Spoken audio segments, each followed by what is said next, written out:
Post-version d'essai, et oui, il y a une version d'essai de 30 minutes sur Crowdcast, et ils ne se satisfont pas de leur forfait qui pique à 50 balles tous les mois. En plus, ils coupent au bout de 30 minutes. Donc, merci d'avoir...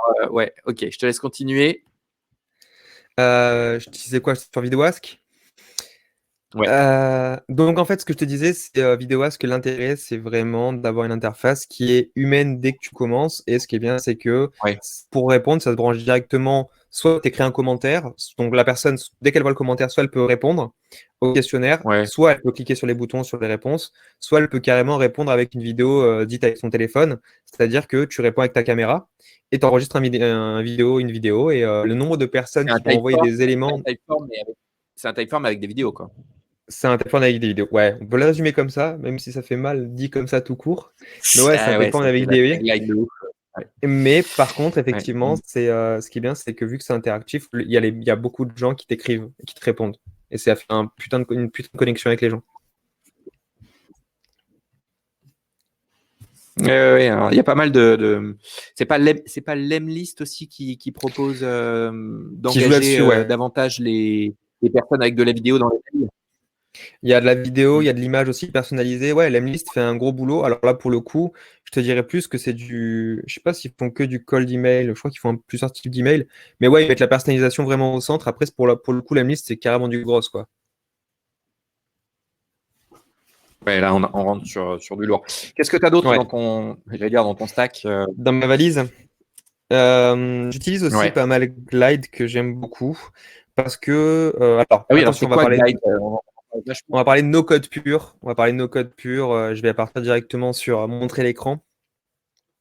Donc en gros, en fait, Glide, ça va être pour le coup donc là c'est bon. Donc Glide, ça va être de l'application mobile à partir d'une Google Sheet. Et ce qui est super, c'est que tu peux aller très très vite. Et ce qui est super intéressant aussi, c'est que en fait, ça se prend en main en vraiment 5 secondes. Il n'y a vraiment pas de limite. Ils ont pas mal d'applications déjà proposées, déjà faites. Je crois que l'application, tu peux faire quand même pas mal de choses en étant gratuit. C'est quoi l'intérêt? L'intérêt, en fait, c'est déjà comprendre Alors, il y en a plusieurs. C'est déjà comprendre, on va dire, les bases du fonctionnement d'une base de données avec du no-code. En gros, tu vas maîtriser ton application. Alors, tu vois, je vais te montrer un truc. On va pas s'embêter. Je vais te montrer un truc plus large. Par exemple, il y a un truc CityGuide. Déjà, de base, l'intérêt, c'est tu peux faire quelque chose qui ressemble à une application mobile avec un template à partir d'une Google Sheets. Donc déjà, tu comprends l'intérêt de c'est quoi une donnée, comment elle est normalisée et comment elle est affichée sur un template. Si tu regardes bien cette carte-là, en gros, je te montre l'application. En gros, si je suis ici et que je te mets un partage, genre ici, là, il y a un petit QR code, tu copies, voilà, je vais l'envoyer, tu sais quoi? Je vais l'envoyer dans le chat. Je vais pouvoir tester. Et en fait, tu vas dessus et tu vas t'apercevoir que tu as un truc comme ça. Tu peux le lancer sur mobile aussi. Et en fait, tu t'aperçois ici que tu as des éléments sur une carte, que tu as des éléments qui peuvent être affichés en carte ou directement à travers leur position géolocalisée, soit à travers une liste. Et quand tu cliques dessus, en fait, tu as des éléments au détail. Voilà, la fontaine de Yoda, tu as une petite vidéo sympa, tu as un petit descriptif, tu peux le mettre en favori. Donc là, pour le coup, en favori, il faut que tu te connectes. Tu as des petits liens, son numéro, l'adresse. Tu peux rajouter un commentaire. Pour commenter, bien sûr, il faut pouvoir être interfacé. Et à partir de là, pareil pour les food drinks, l'attraction. Et ça, en fait, si tu regardes bien, donc tu peux même faire des recherches. Bah, ça, tu t'en aperçois que finalement, d'un point de vue visuel, c'est quoi? Bah, c'est juste une Google Sheet toute conne qui est posée, qui est bien écrite. Oui, c'est sûr. Mais c'est ça, en fait. C'est juste des lignes de texte normalisées. Tu en as une et deux. Tout le reste, ça va être fait sur l'application. Donc, en fait, c'est hyper con. Enfin, je dis ça hyper con, hein, attention. Hein, c'est vrai, c'est pas hyper con. C'est bougrement réfléchi. Mais ce qui est intéressant, c'est qu'en fait, en fait, c'est juste du display. Tout ce qui est donné derrière, bah, tu te dis, ça va être hyper complexe. En fait, non. On a vachement rendu le code, je trouve. Donc, si vous avez en gros des projets de ce qu'on appelle de directory, donc d'annuaire, ou de répertoire, ou genre si vous voulez refaire une liste de profils, ou vous voulez afficher, je sais pas, le profil de votre communauté, ou quoi, tu peux même faire de la vente de produits. Oui, pour montrer sur étagère ce que tu vends, c'est ça? C'est ça, exactement. Il te montre tous les cas, en Du coup, fait, c'est qui adapté sont à les ce genre de templates de. Tu peux faire vraiment beaucoup de choses, ouais. Par exemple, En tu fait, à vois, partir donc du là, moment où tu as une base de données, ouais. ouais, Ah, je tu vois vois, bien, tu ouais. pourrais mettre tous tes podcasts, Statcast, directement dessus. Ah! Ouais, mais ça va me les afficher comment? Bah, en fait, ça va les afficher sous forme de liste. Donc, soit sous forme de liste, soit En fait, ici, tu vas te retrouver avec un truc. Soit tu vas afficher ça, regarde. Tu vois, ils ont pas le Ouais. podcast. Tu peux le faire en mode soit. Là, tu es ici. Soit tu le fais comme ça. C'est Donc, soit tu es génial. sous forme. C'est génial. C'est Ouais, ultra tu puissant. copies. Donc, soit sous forme de liste compacte, soit sous forme de liste classique, soit sous forme de Ouais. tiles, Mm. soit sous forme de trucs plus détaillés, tu vois. Et après, c'est à toi de choisir.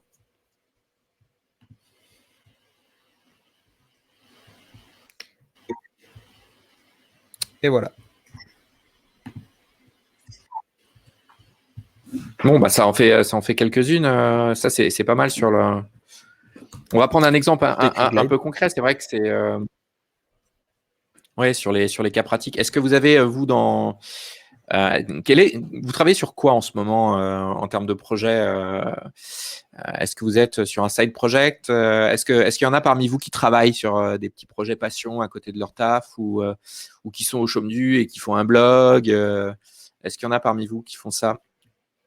Moi, je vais prendre mon cas, si exemple import de données. Alors, Thibaut, est-ce qu'on Émeric pose la question. Exemple import de données, c'est quoi? C'est un Ouais, import de données plus dans de Glide, détails. c'est ça? Si tu peux donner un tout petit peu plus de détails, Émeric. Si c'est un usage pro, genre un import de données client. Ah, ça peut être. Ouais, je sais pas si Non, je dis juste qu'avec Google Sheet, tu peux importer des données. Ah oui, effectivement. Ouais, tu peux importer et tu pourras même les Et, manipuler. et genre, par exemple, Glide, si on prend cet exemple-là, euh, ça peut être pas mal pour un service de sales qui veut un peu uploader la liste de ses clients. Et est-ce qu'il y a un usage B2B là-dedans ou des usages Alors, un tu peu peux en faire interne dans du. les équipes? Est-ce que Glide est utilisé pour ça ou est-ce que ça reste Alors, je dirais pas que Glide est utilisé pour ça. Je veux dire, ça dépend de ton imagination. Aujourd'hui, je pense que tu peux faire carrément de l'automatisation de process avec Glide. En gros, tu imagines que, je sais pas, moi, tu as une liste à pointer, par exemple. Ben, une liste à pointer, tu peux le faire sur un Google Sheet que tu vas faire pointer grâce à ton application. Plutôt que d'aller sur le Google Sheet, tu peux amener un affichage plus intéressant, de valider une fiche et de l'envoyer. Ou même, imagine, tu es un. Par exemple, très souvent dans les entreprises, tu as un truc qui est intéressant, c'est le truc du midi ou le truc des activités. Ou par exemple, tu dois répondre à un doodle. Le classique, c'est le doodle. Mhm. Ben, en fait, tu pourrais faire tout simplement une Google Sheet où tu fais un Mhm. glide et les gens ils disent voilà, ça, je participe à tel truc et j'amène telle chose. Tu sais, c'est les cas tout bêtes qui sont les plus galères. D'accord. Ben, Glide, tu peux faire un truc intéressant. Chacun l'a sur son téléphone à partir d'un simple lien. Et à partir de là, ben, en fait, tout le monde répond. En Ouais. fait. Tu sais, il y a un truc hyper intéressant, rencontre glide.io. Donc, il y a Emeric Ah, faut qui qu'on voit ça, nous ouais. invite à regarder rencontre. Oula, sur quoi on va tomber là? Mais je suis d'accord avec Emeric, en tout cas, si je ne trahis pas son propos, il y a encore plus simple que le no-code. Moi, par exemple, je suis un grand fan des applications natives et des notes, des applications tout bêtes. Et c'est des applications qui s'enrichissent d'année en année en features. Et aujourd'hui, avec des applications simples, on peut faire des choses extraordinaires, quoi. Et Google Sheet, je ne sais pas si on peut le mettre dans ces applications de base, mais avec un Google Sheet, tu peux faire énormément de choses avec tous les. Donc, tu vois, c'est intéressant parce que la limite entre no code et tu vois, j'avais des collègues, par exemple, c'était des dieux de Google Sheet. Et est-ce que pour autant on peut dire qu'ils faisaient du no-code? On parle de ça d'il y a 10 ans, tu vois. Des mecs qui sont des pros de macro sur Excel, est-ce qu'on les appelle des no-codeurs? Bah, en fait, la question, c'est qu'est-ce qu'un no-codeur réellement? Le problème, c'est, je dirais plus qu'un no-codeur, c'est comme un Mhm. développeur. Il a une stack. Alors, une stack, c'est un ensemble d'outils. Et à partir de cet ensemble d'outils, il va pouvoir te proposer des choses qui sont Mhm. similaires à développement. Bien sûr, si tu me dis, c'est pareil, c'est au début, quand tu utilises Zapier et que tu fais que du Zapier, est-ce que tu es vraiment no-codeur? Je ne sais pas, parce que tu es toujours limité par ce que tu proposes. Par contre, quand tu rajoutes une stack à un ensemble d'outils, finalement, oui, ça devient du no-code. Le problème, c'est que si tu utilises Google Sheet tout seul, oui, tu travailles là-dessus, mais de dire que tu peux répondre à un vrai besoin complet, ça va être délicat parce que tu es limité à Google Sheets. Par contre, si tu complètes ça avec Airtable, avec un site, avec de l'affichage, là, effectivement, tu peux faire beaucoup plus de choses. Par contre, tu es toujours limité par le nombre d'outils que tu maîtrises. C'est pour ça que quand tu deviens no-codeur, très souvent, tu as des outils de prédilection qui sont des trucs costauds comme Bubble. Il y a Webflow aussi, qui va te permettre d'aller très très loin, qui, eux, vont faire un petit peu de base de données, mais surtout de l'affichage visuel et vraiment un truc un peu compliqué. Et là, pour le coup, ça peut aller très très loin. Et tu vas, en fait, tu vas vraiment mettre des objets bout à bout et faire ton propre système, ta boîte à outils. Et à partir de là, tu vas pouvoir proposer des choses vis-à-vis de tes clients. Mais très souvent, on a une discussion avec Louis, qui est aussi un mec de la communauté no-code, qui te dit, j'annonce pas forcément du no-code à mes clients parce que c'est encore trop jeune et ils ont très souvent plus besoin de quelque chose, enfin besoin de parler et d'exprimer leurs besoins plutôt que de dire on va le faire comme ça.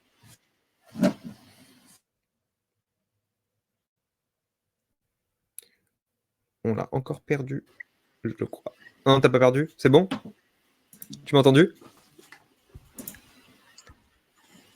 Ça coupe parfois. Je ne sais pas si ça le fait à tout le monde, mais moi, ça coupe pas. Tu ne proposes pas à tes clients le terme no-code, c'est ça? Alors, ouais, je dis juste que, en fait, peu importe comment le produit est fait, l'important, c'est… Ça renvoie vraiment à des choses spécifiques en termes de marketing. C'est peut-être pas le mieux quand même. Ouais, et c'est surtout que le no-code, les gens ont des limites. Alors, juste pour répondre à quelques questions par rapport au no-code, il n'y a pas de limite sur le no-code. La seule limite, c'est par rapport aux outils et par rapport à la personne qui va conseiller. Le principe, c'est juste de réfléchir correctement. Il n'y a pas de limite sur le no-code. Tu peux aller très, très, très, très loin. Aujourd'hui, ça va être juste la connaissance en fait de la personne qui va vous le faire.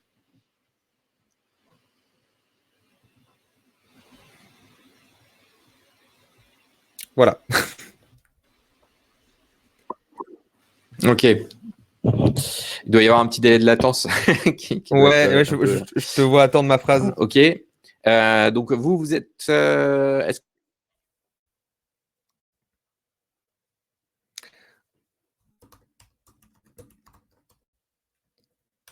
Ah, ça coupe beaucoup. Je crois qu'on a encore perdu… Ah. Est-ce que vous m'entendez, moi, du coup, tout seul? Parce que je crois qu'on a perdu quelqu'un. Ah, ok. Merci, Émeric et Yann, de répondre aussi vite. Effectivement, je pense qu'on a perdu dans la… On a perdu… Ouais, on a perdu la connexion avec justement Lot. Bon, tant pis. On va faire comme ça, tant pis. Alors… Ah, merde, je me suis immobilisé aussi? Ah bon, d'accord. Bon, bah écoutez, moi je vais continuer quand même. Donc, ce que je disais, c'est qu'il n'y a pas beaucoup de limites avec le no-code. On peut tenter quelque chose, un truc. Ouais. Ah non, je dis qu'on peut tenter peut-être un…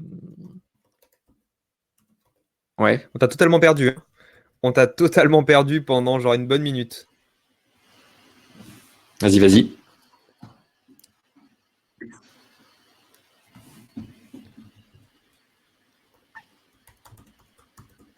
Non, vas-y, vas-y. Tu peux parler. Il y a méga décalage. Ah ouais, d'accord. Ok. Tu m'entends, Thibaut? Tu es toujours là? Là, je t'entends, ouais.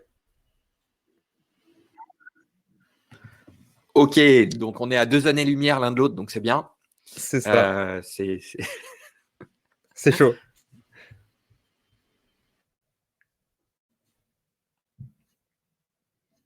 Bah là, ça a carrément planté.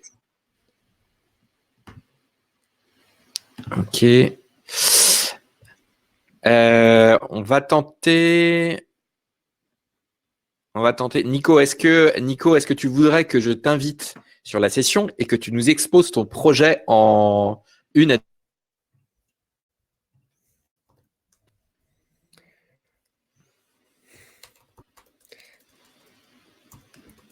en live? C'est-à-dire pas juste le chat. Ça lag beaucoup. Hein. Thibaut, il y a Il y a gros décalage. Peut-être relancer la session. Ouais, je pense. On va essayer de relancer. À tout de suite. À tout de suite.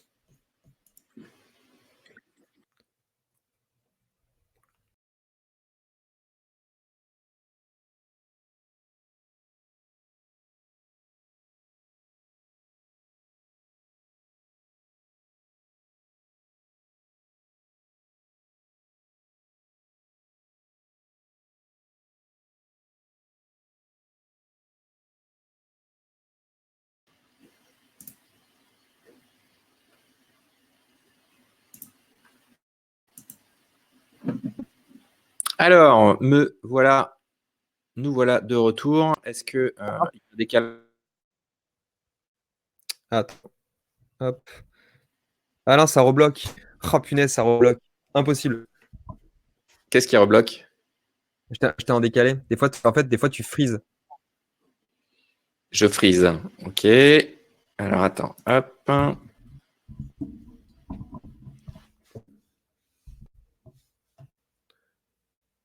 Toujours un petit décalage? On verra bien. Hein. Je sais pas, je peux pas te dire là comme ça. Non, il est pas. C'est vraiment le côté d'Alexandre qui bug. C'est ton côté Alex qui bug. Donc, ce que je vais te laisser parler.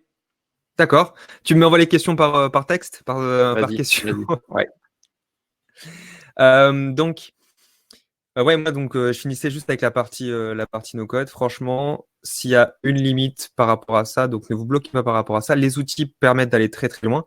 Et je vous conseille surtout de tester. En fait, c'est tout bête, mais beaucoup de gens ont peur de se dire oui, c'est très compliqué, je vais pas avoir la technique. Franchement, testez-le. Moi, je vous conseille de commencer par un truc. Donc, si vous voulez bien me suivre par rapport à ça, c'est d'abord vous tester un truc tout bête, vous testez Glide. Glide, ça va être le plus basique parce que vous allez vous faire la main et vous allez vous dire ok, c'est cool, je peux faire des trucs. Ensuite, vous testez quelque chose d'un poil plus compliqué, ça va être Adalo. Donc ça, c'est pour une stack, on va dire plutôt applicative. Hein. Glide, Adalo. Et une fois que vous avez testé Adalo, donc là, vous allez vous apercevoir que vous allez déplacer Adalo, la base de données. Non. Ouais, je vais le montrer rapidement. Donc ensuite, on va utiliser Adalo. Donc Adalo, je le partage. C'est un système qui permet directement de faire de l'application mobile, mais au lieu d'être sur un Google Glide, enfin sur un Google Sheets, vous allez être beaucoup plus, non pas sur une feuille Excel, mais sur l'application directe de Adalo, c'est-à-dire vous allez avoir une base de données qui va être stockée directement sur la partie, je dirais, sur la partie base de données Adalo. Et ce qui est intéressant, c'est que toute la partie login, sign up, vous allez pouvoir directement la faire depuis Adalo, c'est-à-dire que ici, si par exemple, j'ai envie de rajouter dans mon élément ici de faire une liste, je peux la rajouter directement et j'ai juste à la modifier et à la toucher. Donc, dans ces cas, on va être sur plus personnalisable que du glide et il faut aller plus loin qu'un glide, mais par contre, effectivement, la base de données n'est pas accessible par un Google Sheets. Donc, vous voyez, par exemple, ici, j'ai mis des tutoriels, j'ai mis les éléments de ma base à l'intérieur, mais ça va être plus compliqué à utiliser. Donc, du coup, pour moi, c'est par rapport à Glide, vous avez une progression. Donc, ça, c'était Adalo. Et une fois que vous avez fait Adalo et que vous avez commencé à comprendre la logique, j'avais pas vu Nico. Nico, d'ailleurs, c'est un des associés qui bosse sur Auto. Donc là, c'est un fou de Zapier Integromat. Et il s'est chauffé sur Webflow aussi. C'est devenu un tueur sur Webflow. Donc, bisous, Nico. Et ensuite, il y a le dernier point. Ça va être pour moi l'outil qui. Alors, j'ai une passion pour cet outil parce que je trouve qu'il est impressionnant. C'est Bubble. Bubble, je trouve qu'il y a un truc qui est vraiment spécifique. Au début, les gens pensent que c'est un outil hyper compliqué. J'ai pensé pareil quand la première fois que je l'ai touché, c'était fin 2017. La première fois que j'ai touché fin 2017, j'ai eu du mal. Et en fait, tu t'aperçois, une fois que tu as bien compris la logique, que c'est hyper simple. Alors, je vais vous montrer par exemple un clone qu'on avait fait, un clone que j'ai encore pas diffusé. J'ai fait un clone de YouPorn, je l'avoue, on appelait ça YouCat. Et en fait, ce clone ici, le but, c'était de se dire, OK, comment on fait un système avec des vidéos hébergées? Et en fait, j'ai fait YouCat. Donc, c'est complètement basé sur le principe d'un site interdit aux plus de 18 ans. Au moins de 18 ans, pardon. Donc, c'est un site, en fait, quand vous avez moins de 18 ans, c'est tout flou. D'accord. Ah oui, d'accord. OK. Et quand tu mets j'ai 18 ans et plus, les vidéos se révèlent. Et en fait, on a Ouais. fait des sections. Donc, des sections avec des catégories. Tu peux aller dans les catégories, tu peux voir les vidéos. Et Sur ce qui est Bubble, c'est ça? intéressant, sur Bubble, tout sur Bubble. Donc, tu peux dire quand une vidéo elle est gratuite, quand une vidéo elle est payante. Donc, quand la vidéo elle est gratuite, tu peux la voir. Et attention, juste mon application s'est rafraîchie. Et l'intérêt de Bubble, en fait, c'est que vous allez faire comme Adalo sur les échanges bases de données, c'est-à-dire de travailler avec une base qui est en interne. Mais l'intérêt, Mmh. c'est que vous allez faire quelque chose déjà beaucoup plus stylisé, dans le sens où, par exemple, ici, je vais pouvoir aller directement sur mon application, faire de l'affichage, tester les textes en Mmh. direct. Mmh. Mais vous allez pouvoir aussi faire des actions. Et là, le pouvoir de Bubble, c'est le système de workflow, c'est-à-dire que, par exemple, quand je clique sur le bouton, quand je clique sur mon bouton plus de 18 ans, que je recharge ma page, donc là, je vais le faire en direct. Donc, il faut savoir que l'application, dès que j'arrive sur le site, en fait, j'ai un rafraîchissement qui est fait. Et en fait, ce que Ouais. j'indique au site, c'est dès que la personne, elle arrive sur l'application et qu'elle clique sur, par exemple, j'ai 18 ans, donc le truc se défloute, mais je le fais qu'une fois, et le système s'enlève. Et bien, sur Bubble, vous avez des systèmes qui permettent de faire que dès que vous cliquez sur un bouton, donc c'est un événement, et vous mettez les actions que vous faites. Donc là, vous dites par exemple que mon utilisateur il a plus de 18 ans, oui. Et dans ces cas-là, vous dites il suffit de cacher la fenêtre. Et donc là, c'est ce qui s'est passé, c'est que j'ai caché la fenêtre. Pareil, quand je clique sur une vidéo, je dis à mon système, dès que tu cliques sur une vidéo, donc quand Mmh. tu cliques sur, par exemple, une vidéo, alors juste, voilà, par exemple, tu vas sur une page en particulier. Tu vois, là, tu vas Est-ce que Bubble, sur la page c'est qui rentre cette vidéo. pas un peu le nouveau WordPress, quoi, tout simplement? Alors, le problème, ça dépend comment tu le vois. Si pour toi, WordPress, c'est un truc qui permet de faire un site web complet avec du Divi, par exemple, et d'aller très très loin, je te dirais oui. Si par contre, pour toi, WordPress, c'est un système de blogging, je te dirais non. Parce que justement, l'intérêt de WordPress, c'est d'être templété spécifiquement. Ouais. Donc, c'est-à-dire, tu as une logique particulière. Alors que Bubble, tu crées tout à la main. Ton front office, donc tout ce que tu vas avoir devant, euh, pardon, je vois Matt qui me fait une petite retoqué. Et je connais pas toutes les conditions de Bubble. Je ferai gaffe au terme. Je suis pas sûr d'être juste par rapport à ça. Oui, sauf que c'est pas de la pornographie. Donc pour le coup, ça va. Là, je suis sauvé. Ça va, c'est que des chats. C'est que Donc des non, fois, ouais. effectivement. Et ouais, je préviens d'ailleurs pendant le clone que effectivement, faut pas faire ça si c'est pour faire de la pornographie, tout à fait.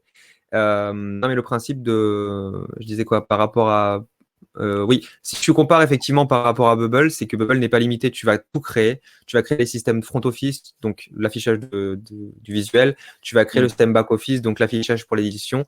Et tu vas pouvoir avoir accès à ta base de données et faire des actions sur ta base directement sur Bubble. Juste, Thibaut, le temps file. On a promis à tout le monde que Ouais. ça ne dépasserait pas 1 heure. Deux choses. Ceux qui ont des projets, posez votre question maintenant ou Oui. dans le chat. On va prendre les 10 dernières minutes pour essayer de vous répondre. Et si on n'a pas le temps, donc ici, il y a un petit lien. Boum.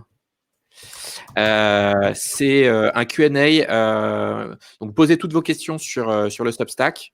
Donc, on va y répondre. Enfin, Thibaut y répondra avec moi toute la journée, voilà, jusqu'à ce soir, 23h59. N'hésitez pas voilà, à poser toutes vos questions. On répondra sur le Substack après le live.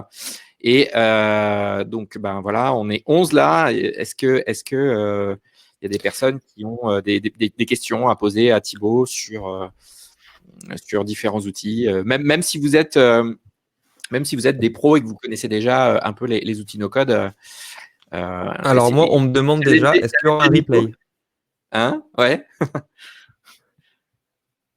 Ah, Est-ce il y a qu'il y une aura question.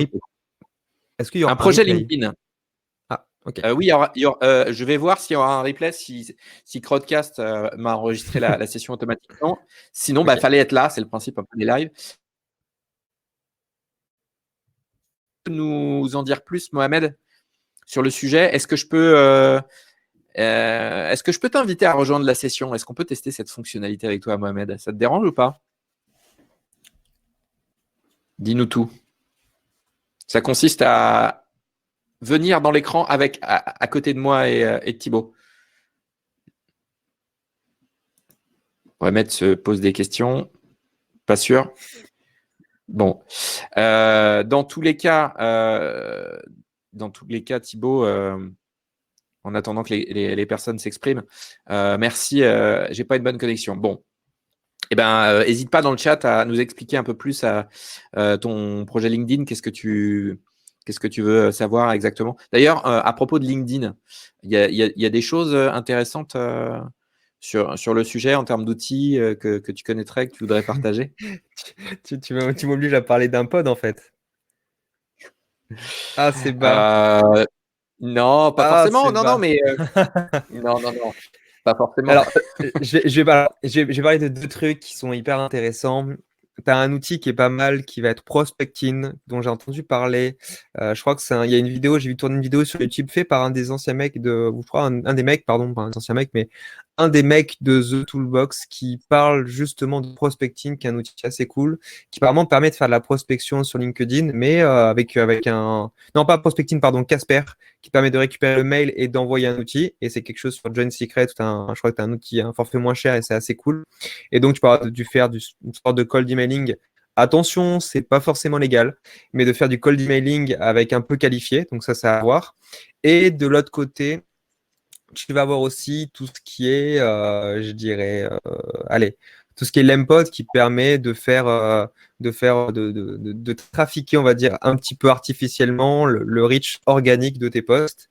Mais voilà, je ne vous ai rien dit pour l'instant. C'est un outil proposé par une boîte dont on a déjà cité le nom. Voilà.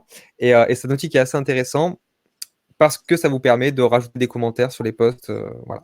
Mais bon, c'est du gros hacking pur, donc j'en dirai pas plus.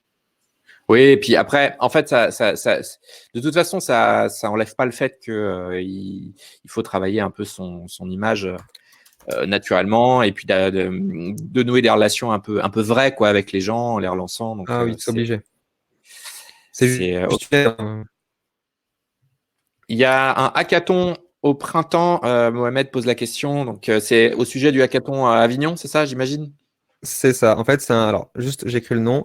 En fait, Oula. C'est un hackathon qui va avoir lieu donc à Carpentras précisément. Et en fait, c'est un hackathon qui va se dérouler avec la plupart des acteurs français, donc la crème de la crème. Il y aura Contournement, il y aura Matt qui est dans le chat, il y aura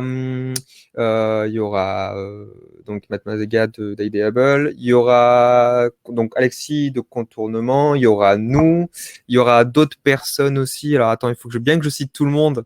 En tout cas, il y a la crème de la crème du no-code français. C'est financé par qui? Alors, c'est financé, il y a Bubble en partenaire, donc ça, c'est extrêmement cool.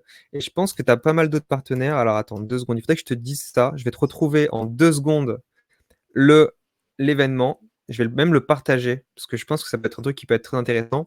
On va être assez costaud en nombre, et ça va être super cool. Alors, je te dis ça tout de suite. Ok. Donc D'accord, là, je par suis sur les Eventbrite, partenaires je vous privés. envoie l'événement. C'est bien d'avoir un- Ouais. Hmm. Alors, je t'envoie l'événement ici, juste ici. Et en fait, tu vas avoir accès. Donc, d'un côté, il y a donc en partenaire, il y a Bubble, il y a la French Tech aussi. Tu as pas mal de personnes, donc la région sud. C'est du 1 au 2 avril à Carpentras. Et en mentor, et ça c'est super cool, tu as Alexis, donc de Contournement, Louis de Vomas de No Code Maker, qui est indépendant, qui est hyper cool. Tu as Mathieu Mazega de Ideable, tu as Lucien Tavano qui est un expert bubble de Totally Web, il est hyper cool aussi.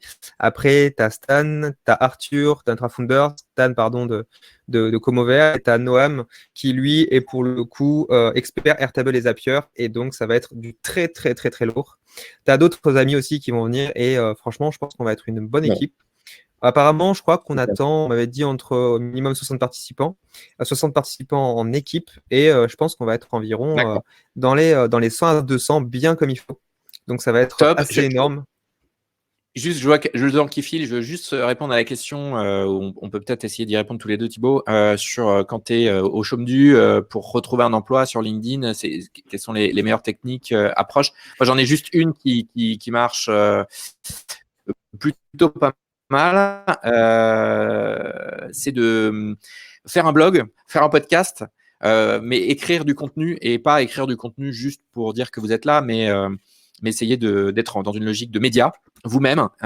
Donc ça, il y a tout un tas d'outils no-code pour faire ces choses-là. Bon, moi, je fais un podcast, donc il y a tout un tas d'outils sur le sujet, mais un podcast, c'est un blog audio, quoi. Donc, j'utilise essentiellement de mon côté Streakingly.